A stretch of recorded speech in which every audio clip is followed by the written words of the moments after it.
Tapi isu yang lebih sensasional, yang lebih menarik lagi adalah netralitas birokrasinya itu per 5 tahun ketika pemilu ya. Pemilu kada misalkan atau pemilu umum ya, kayak kemarin di Pilpres, di Pileg itu kan pemilu. Nah, itu. Bismillahirrahmanirrahim. Assalamualaikum warahmatullahi wabarakatuh. Selamat datang Hipotesia di Hipotesis Hikmah Podcast Isu Strategi dari Lembaga Hikmah dan Kebijakan Publik PP Muhammadiyah. Saya Ara. Hari ini kita akan membahas topik yang sangat penting dan relevan, yaitu netralisasi birokrasi. Di sini tentunya saya tidak sendiri, saya bersama narasumber. Selamat datang Bapak. Ya, selamat datang Mbak Ara. Ya, mungkin langsung perkenalan aja kali ya Pak, biar Hipotesia di rumah bisa kenal lebih dekat lagi. Langsung saya ya. Iya. Oke, perkenalkan, nama saya Muhammad Eka Atmojo. Saya saat ini di program studi ilmu pemerintahan UNY ya, selaku pengajar di sana. Itu mungkin perkenalan singkatnya aja. Kesibukan Bapak nih selama ini belakangan ini apa nih Pak? Kalau kesibukan sehari-hari sebenarnya ngajar ya, ngajar, terus juga riset terutama tentang isu-isu yang memang saya kuasai. Salah satunya itu tentang birokrasi. Nah, momen-momen birokrasi itu kan biasanya isu 5 tahunan ya Mbak ya. Isu 5 tahunan gini, karena birokrasi itu isunya adalah isu tahunan untuk ASN-nya. Tapi isu yang lebih sensasional, yang lebih menarik lagi adalah netralitas birokrasinya itu per 5 tahun ketika pemilu ya. Pemilu kada misalkan atau pemilu umum ya, kayak kemarin di Pilpres, di Pileg itu kan pemilu. Nah, itu isu 5 tahunannya. Jadi itu sehari-hari yang saya teliti ya. Ya mungkin selain meneliti dan mengajar ya membaca, mungkin itu. Hanya itu sih sehari-hari. Oke, baik Pak. Ini langsung aja kali ya, karena mungkin Hipotesia di rumah juga udah nggak sabar ingin mendengar topik perbincangan pada episode kali ini. Saya langsung mulai aja ke pertanyaan pertama Pak. Sebelumnya saya panggil Bapak Pak Eko ya? Boleh. Bisakah Bapak menjelaskan kepada Hipotesia apa sebenarnya yang dimaksud dengan netralitas birokrasi dan mengapa prinsip ini sangat penting dalam pemerintahan modern? Oke. Kalau kita berbicara terkait dengan netralitas itu memang salah satu poin penting yang disebutkan dalam Undang-Undang Nomor 5 Tahun 2014 ya, terutama Undang-Undang ASN atau Undang-Undang Aparatur Sipil Negara. Di mana di situ di pasal 2 disebutkan bahwasanya yang namanya seorang ASN itu berarti ada 2 ya. Ada PNS dan ada yang namanya P3K kalau sekarang. Nah, dibagi menjadi 2 itu. Yang namanya ASN itu adalah harus mempunyai asas netral di situ. Nah, salah satu pengertian dari netralitas birokrasi itu adalah ASN itu tidak boleh berpihak ke siapapun, lalu atas kepentingan atau pengaruh apapun. Baik itu kepentingan untuk dirinya, kepentingan untuk lembaganya, itu tidak boleh berpihak. Nah, kalau kita lihat memang sistem di Indonesia kan sangat unik ya. Sistem negara kita itu kan jabatan tertinggi dalam sektor pemerintahan itu adalah pejabat politik, bukan pejabat birokrasi atau pejabat karir ya. Sedangkan ASN yang dipimpin oleh kepala daerah atau mungkin bupati, gubernur, wali kota itu adalah jabatan karir di situ. Jabatan birokrasi yang dirintis dari nol ya, dari mulai dia masuk ASN sampai dengan puncak karir dia di mana, entah itu eselon 2 atau eselon 1. Nah, ini dipimpin oleh seorang pejabat politik yang setiap tahun dipilih, setiap 5 tahun dipilih ya, setiap 5 tahun dipilih. Nah, otomatis kan di sini yang menyebabkan kenapa netralitas itu banyak terjadi, terutama netralitas birokrasi itu banyak terjadi. Ketidaknetralan itu banyak terjadi ya. Karena salah satunya mungkin kalau di undang-undang yang lama itu memang banyak mengacu bahwasanya seorang ASN itu ketika dia mendekat kepada atasan, ya otomatis nanti imbalannya apa? Imbalannya nanti bisa menduduki jabatan strategis. Itu harapan ASN-nya kan seperti itu. Nah, itu kenapa netralitas itu sangat penting supaya tidak ada tadi pengaruh atau mungkin dalam artian adalah keberpihakan kepada siapapun. Itu netralitas. Nah, kalau relevansinya dalam konteks pemerintahan sekarang ya, netralitas ini sebenarnya terjadi bukan semata-mata dengan adanya undang-undang baru ya. Tapi sebelum ada undang-undang ASN atau undang-undang pokok-pokok kepegawaian pun netralitas birokrasi, ketidaknetralan itu sudah ada gitu. Dan netralitas itu juga harus dijaga. Karena ketika ASN itu mencoba untuk netral, dalam artian dia tidak berpihak kepada siapapun, tidak punya kepentingan apapun, kepentingannya hanya untuk rakyat, ya salah satu kewajiban ASN kan memberi pelayanan kepada masyarakat. Nah, itu kenapa netralitas itu harus dijaga. Salah satunya adalah untuk memberikan pelayanan yang objektif kepada masyarakat. Nah, terutama ya kita sebagai masyarakat yang memang mungkin ada 1 kali 2 kali kita ke dinas ya berkaitan dengan sesuatu hal yang birokrasi ya. Kalau saya contoh yang sering ya mungkin penelitian misalkan. Itu kan keberpihakan itu juga harus dijaga. Nah, salah satunya keberpihakan kepada masyarakat tadi. Nah, supaya dia benar-benar netral, berpihak kepada masyarakat, kepentingannya itu atas nama masyarakat, bukan atas nama kepentingan pribadi. Itu kenapa netralitas itu penting bagi seorang birokrasi pada saat ini. Oke. Lalu dalam sejarah konsep netralitas birokrasi kan sudah ada sejak zaman Kekaisaran Romawi, Pak. Betul. Dan peradaban kuno lainnya. Namun baru pada era modern ini prinsip ini menjadi lebih terdefinisi dan dianggap penting. Menurut Bapak, apa yang membuat netralitas birokrasi menjadi sangat relevan di masa kini? Oke. Ya, sebenarnya kalau di Indonesia itu netralitas ketidaknetralan ya, dalam tanda kutip ketidaknetralan itu berarti birokrasi yang tidak netral itu sudah terjadi sejak zaman dulu ya, karena memang kita punya sistem itu bermacam-macam, dari mulai kerajaan di situ, lalu mungkin di situ juga ada juga mulai republik. Nah, dengan sistem yang berbagai macam sistem yang dicoba di negara ini, lalu mungkin ada orde lama, orde baru, nah masuk ke era reformasi sampai dengan saat ini. Itu yang namanya ketidaknetralan masih tetap akan ada. Ya walaupun memang pada tahun 2014 sampai dengan sekarang ketidaknetralan ASN itu lebih relatif sedikit dibandingkan dengan tahun-tahun sebelumnya. Kalau kita bandingkan data di tahun 2020 Pilkada, itu ada sekitar 800-an ASN yang dinyatakan tidak netral. Nah itu. Nah, ketika ASN itu dinyatakan tidak netral, apakah ada sanksi? Tetap akan ada. Nah, itu yang menyebabkan kenapa ASN itu masih berulang ya untuk kembali. Ya, aku kemarin disanksi tapi tidak tegas mungkin. Nah, sehingga sekarang tidak netral lagi. Nah, itu banyak terjadi seperti itu. Nah, relevansinya pada saat ini ya tentu terutama ketika ASN itu benar-benar harus katakanlah dia itu netral ya. Tadi kita memang harus benar-benar menjaga marwah dari seorang ASN atau PNS itu. Karena mungkin bahasa anak-anak ketika saya mengajar itu bahasa yang tidak lazim adalah ASN itu kan dibayar oleh kita sebagai masyarakat gitu. Dari mana? Uang pajak.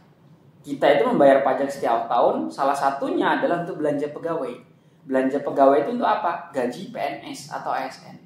Nah, maka mau nggak mau ketika saya butuh ya Anda harus mau kan gitu. Anda harus memberikan pelayanan yang terbaik kepada saya. Keberpihakan kepada saya.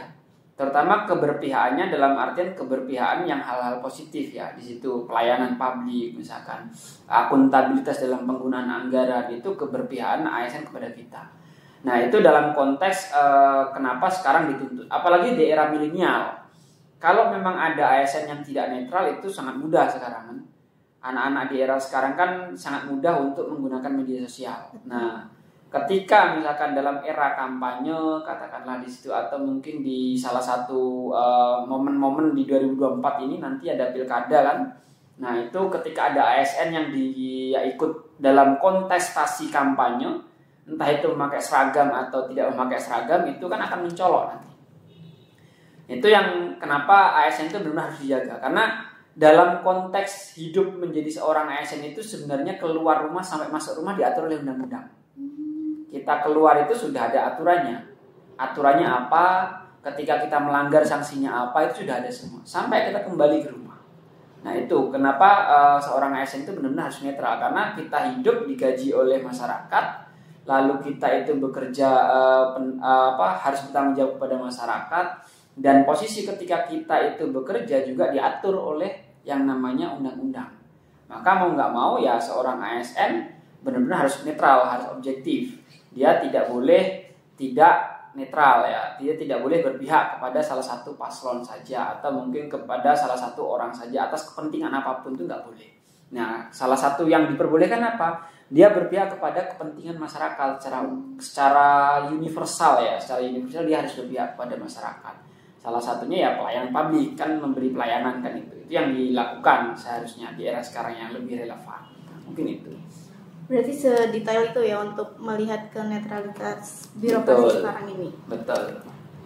Selanjutnya, netralitas birokrasi ini kan bertujuan untuk memastikan bahwa keputusan diambil berdasarkan pertimbangan objektif, fakta, dan kepentingan publik nih Pak. Bagaimana prinsip ini diterapkan secara praktis dalam pengambilan keputusan sehari-hari di birokrasi?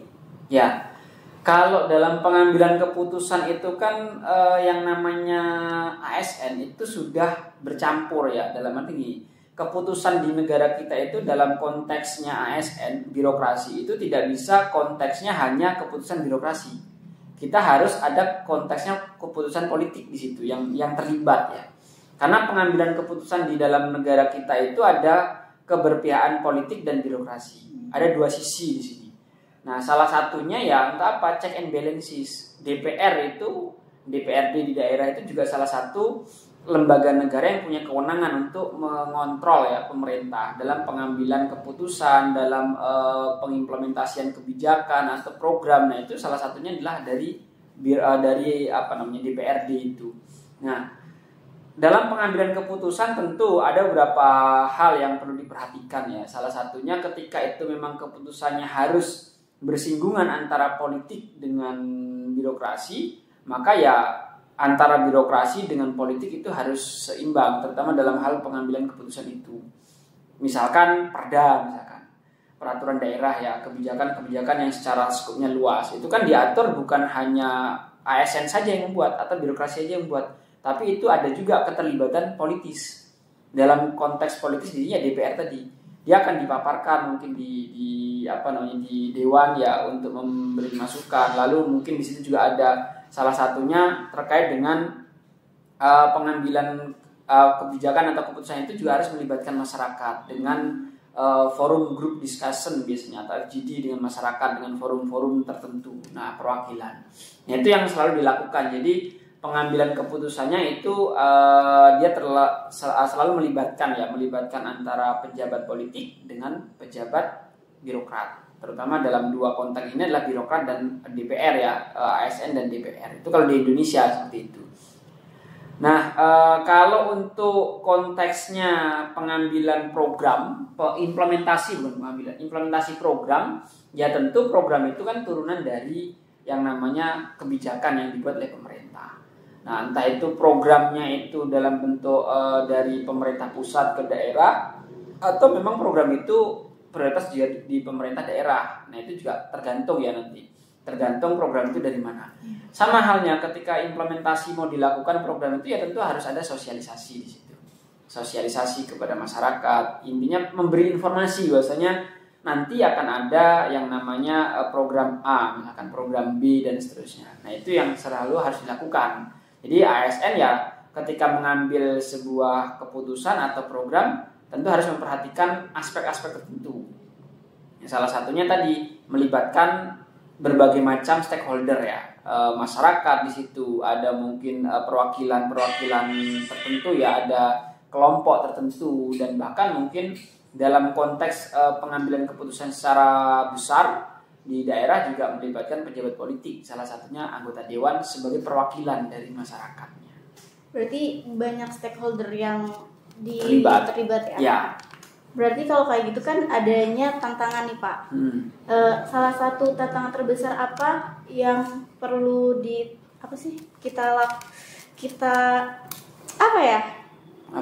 kita dapatkan ketika kita ingin menjaga kenetralitasan birokrasi dalam pengaruh politik dan tekanan kepentingan khusus seperti itu. Ya, tekanan birokrasi itu muncul ketika mulai momen-momen itu menjelang pemilu.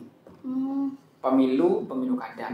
Tahun ini contohnya 2024 ini kan ada momen pemilu di 2024 kemarin. Ditambah nanti pemilihan kepala daerah. Nah, ini momen-momen krusial bagi seorang ASN ya.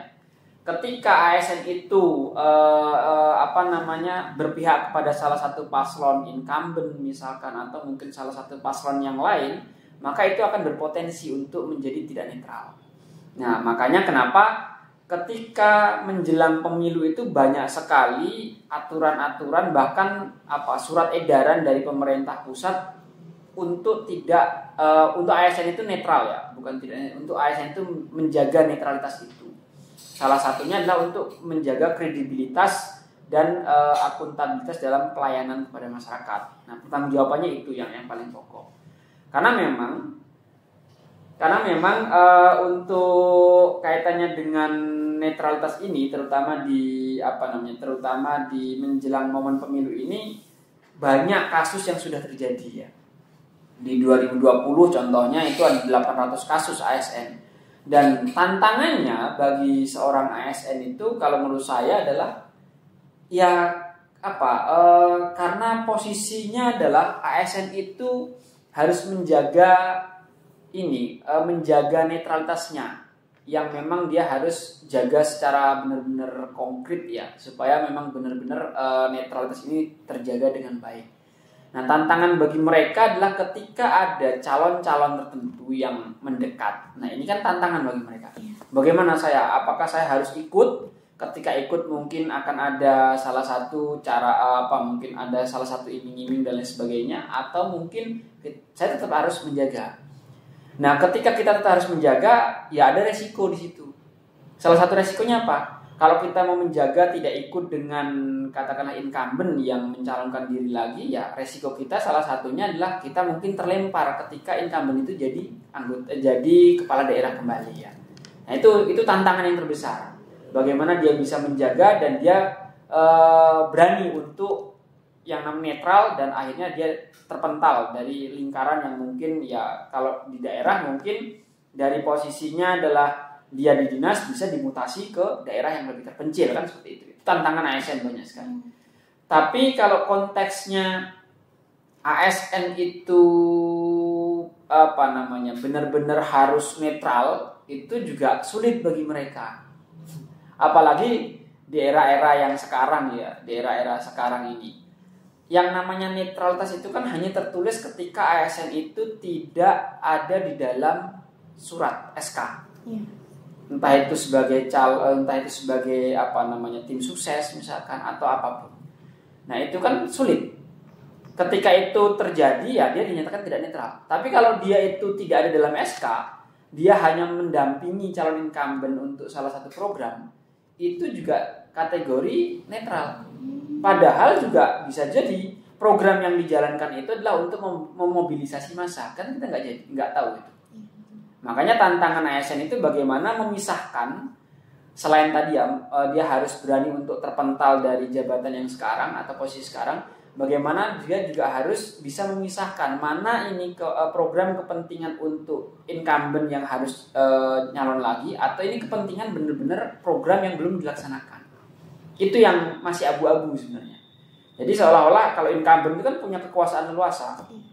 Ketika dia incumbent, dia bisa untuk memobilisasi massa, salah satunya dengan cara apa? Dengan cara ya dia ikut program-program dari pemerintah itu, dia hadir dan sebagainya, kan itu bagian dari kalau bahasanya pencitraan untuk dia itu datang ke masyarakat dan sebagainya. Walaupun memang program pemerintah itu real dan itu dia datang sebagai katakanlah kepala daerah, itu boleh.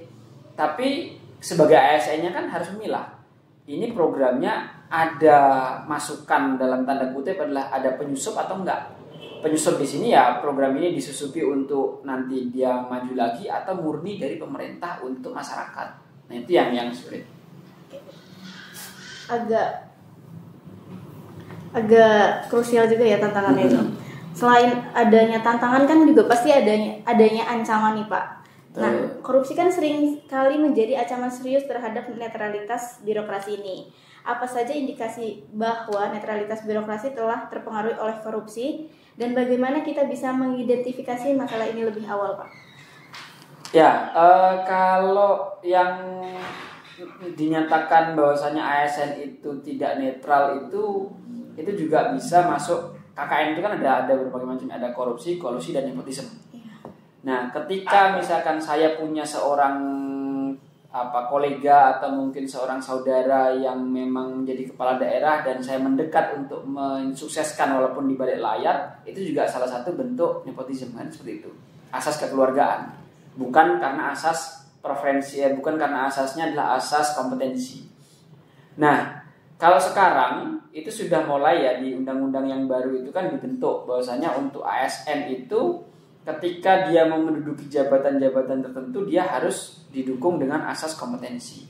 Salah satunya dengan lelang jabatan atau seleksi terbuka. Nah itu sudah mulai berjalan. Tapi masih ada nggak potensi-potensi itu digunakan untuk celah-celah itu untuk nepotisme? Masih. Karena dalam konteks seleksi terbuka itu kan hanya seleksi tertulis ya sampai dengan masuk ke 3 besar. Setelah 3 besar itu kan seleksinya adalah seleksi fit and proper test di situ. Salah satunya ya kepala daerah yang akan menyeleksi, baperjaka dan seterusnya atau tim selnya di situ. Nah, yang namanya kepala daerah ini masih punya kesempatan untuk bahwasanya kamu nanti akan jadi ini ketika memang mengikuti saya. Kan yang diambil oleh pemimpin daerah itu loyalitas kan seperti itu. Iya. Nah, kalau orang itu loyal ya dia akan ambil. Tapi kalau dia nggak loyal ya enggak. Walaupun punya kompetensi kalau nggak loyal ya nggak akan diambil kan seperti itu. Padahal dalam undang-undang sudah sangat jelas di situ. Yang namanya menduduki jabatan tertentu itu untuk menjaga netralitas supaya tidak ada nepotisme tadi ya salah satunya adalah kompetensi diutamakan. Dengan benar-benar asas itu ya dari mulai seleksi awal sampai akhir berdasarkan kompetensi. Tidak ada preferensi alma mater misalkan, tidak ada asas kekeluargaan dan lain sebagainya. Nah itu yang ini. Terus pertanyaan yang kedua tadi? Bagaimana kita bisa mengidentifikasi masalah ini lebih awal? Nah, identifikasinya salah satunya ya yang bisa dilakukan oleh seorang ASN tentu dia harus benar-benar mentaati undang-undang itu. Lalu, supaya tidak terjadi yang namanya ketidaknetralan, maka harus ada penerapan reward and punishment. Ini yang menurut saya belum berjalan secara maksimal ya. Punishment-nya sudah ada. Tapi punishment di situ kan tidak secara tegas. Punishment-nya kan ada tahapan ya 1, 2, 3 gitu ya. Ada ringan, sedang, baru berat gitu.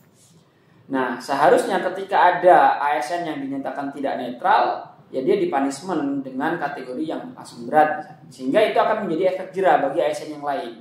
Sehingga tidak ada indikasi-indikasi atau kita juga bisa sebagai seorang birokrat mencegah bahwasanya ini biar tidak terjadi KKN di situ dalam konteksnya nepotisme. Nah, itu bisa dicegah dengan cara pemberian punishment yang maksimal. Nah, reward ini juga penting.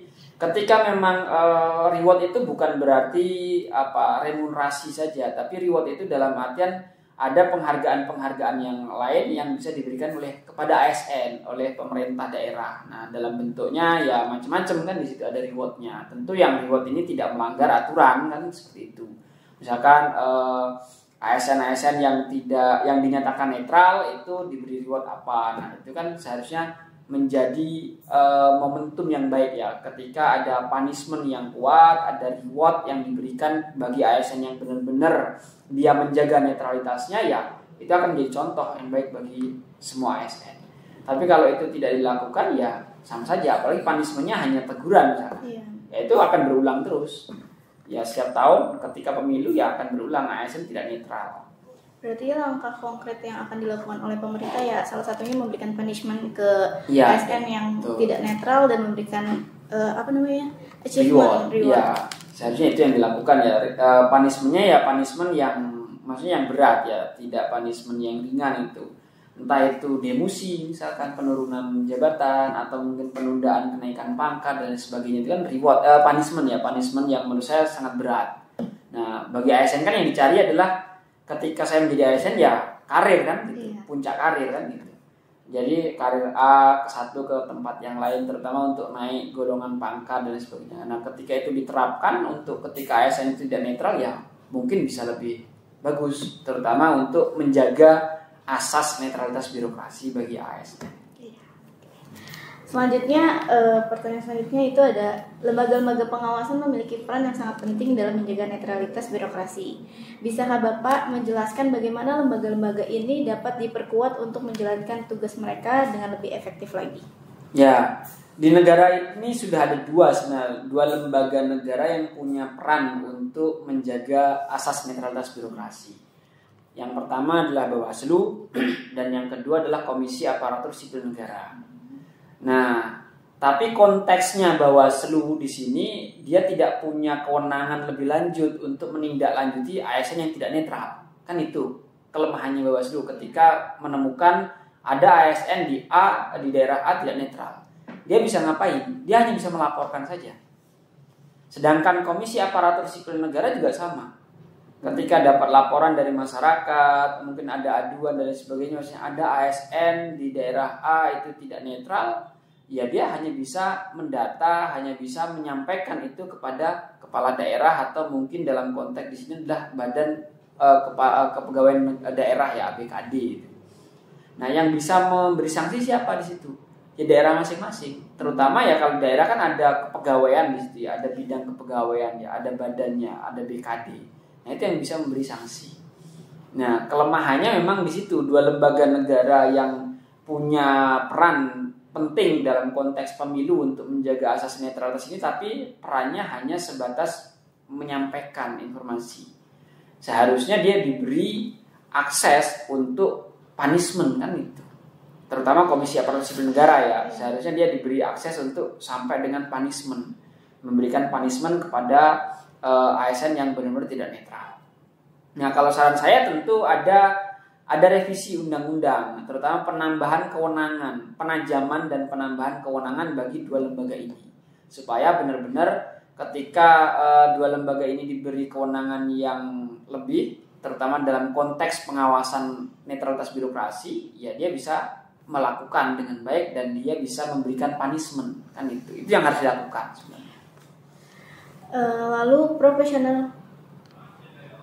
Lalu profesionalisme dalam birokrasi merupakan salah satu kunci untuk memastikan pelayanan publik yang berkualitas, Pak.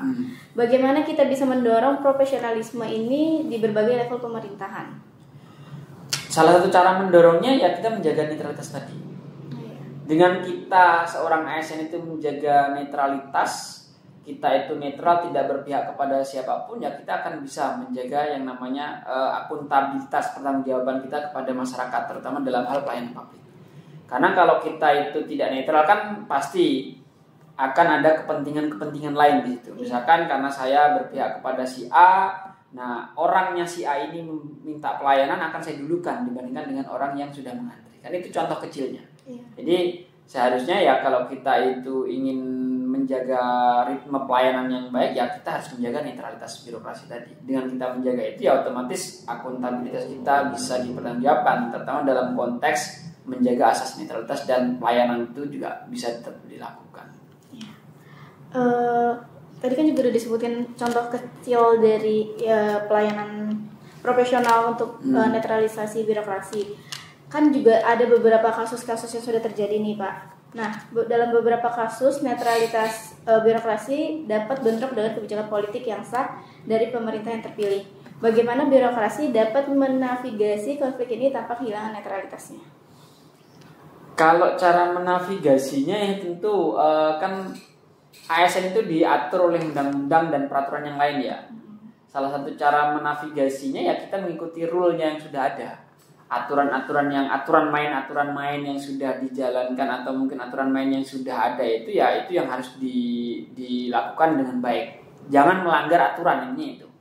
Kalau dia tidak melanggar aturan ya insya Allah dia akan bisa ya menjaga asa itu ya. Tapi kalau dia sudah melanggar aturan, nah itu yang akan repot. Nah terutama untuk menjaga netralitas itu. Nah salah satu contohnya ya tadi ketika momen pemilu dia tidak mendekat ke siapapun. Ke calon siapapun tidak akan mendekat. Ketika ada yang mendekatin dia ya otomatis dia bisa menolak kan itu yang harus dijaga oleh ASN.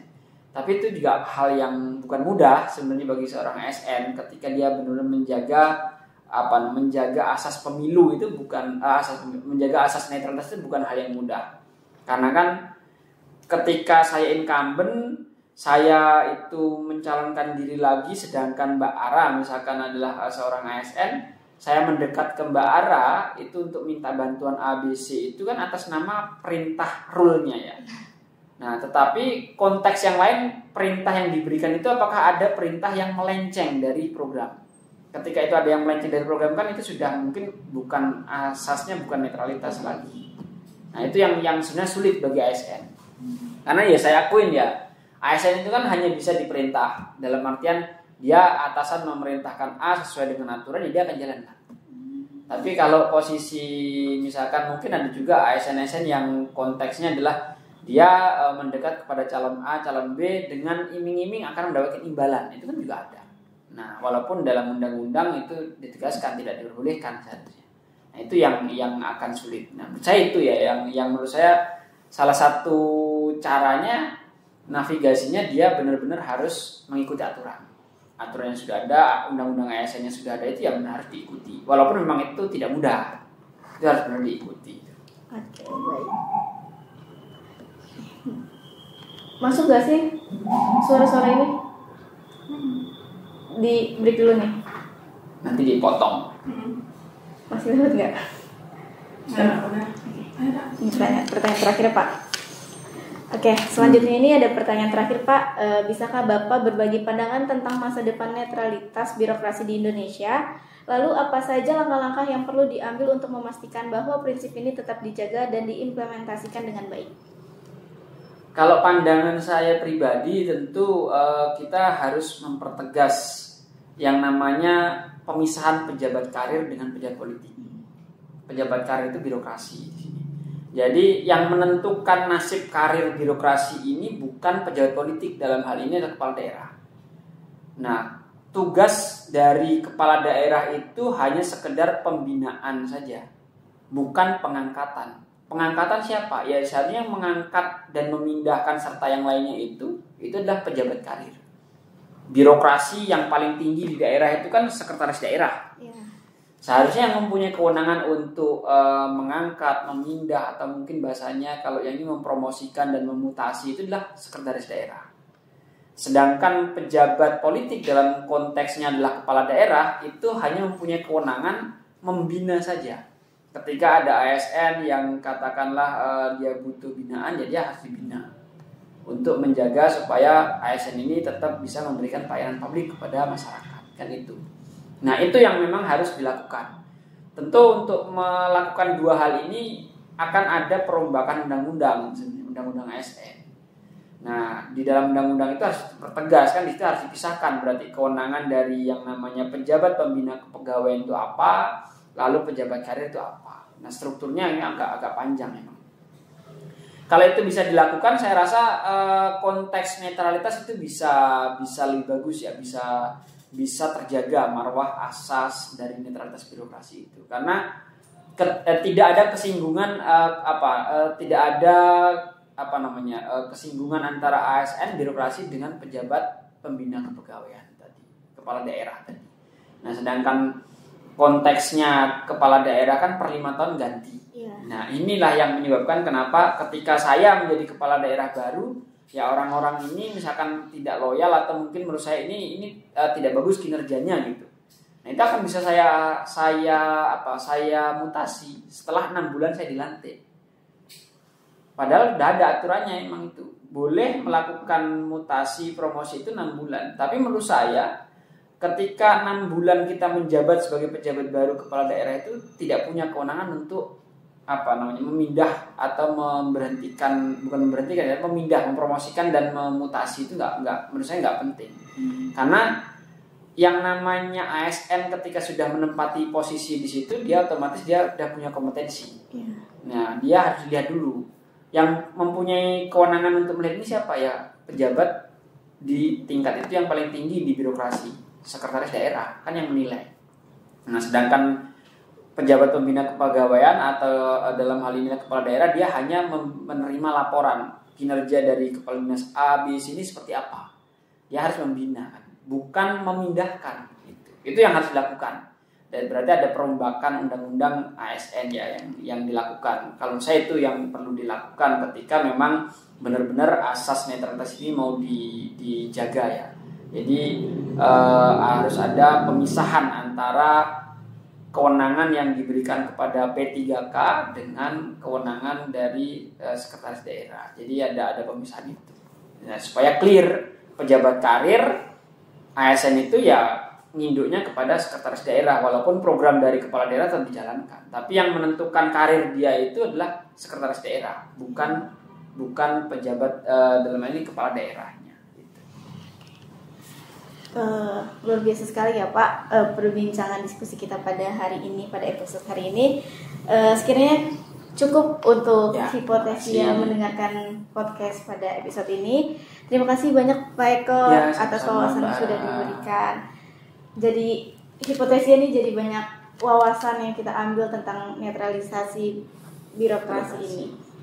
Jadi kita banyak belajar tentang pentingnya prinsip ini, tantangan apa aja yang dihadapi, ancaman, lalu langkah-langkah yang kita ambil untuk menjaga netralitas birokrasi.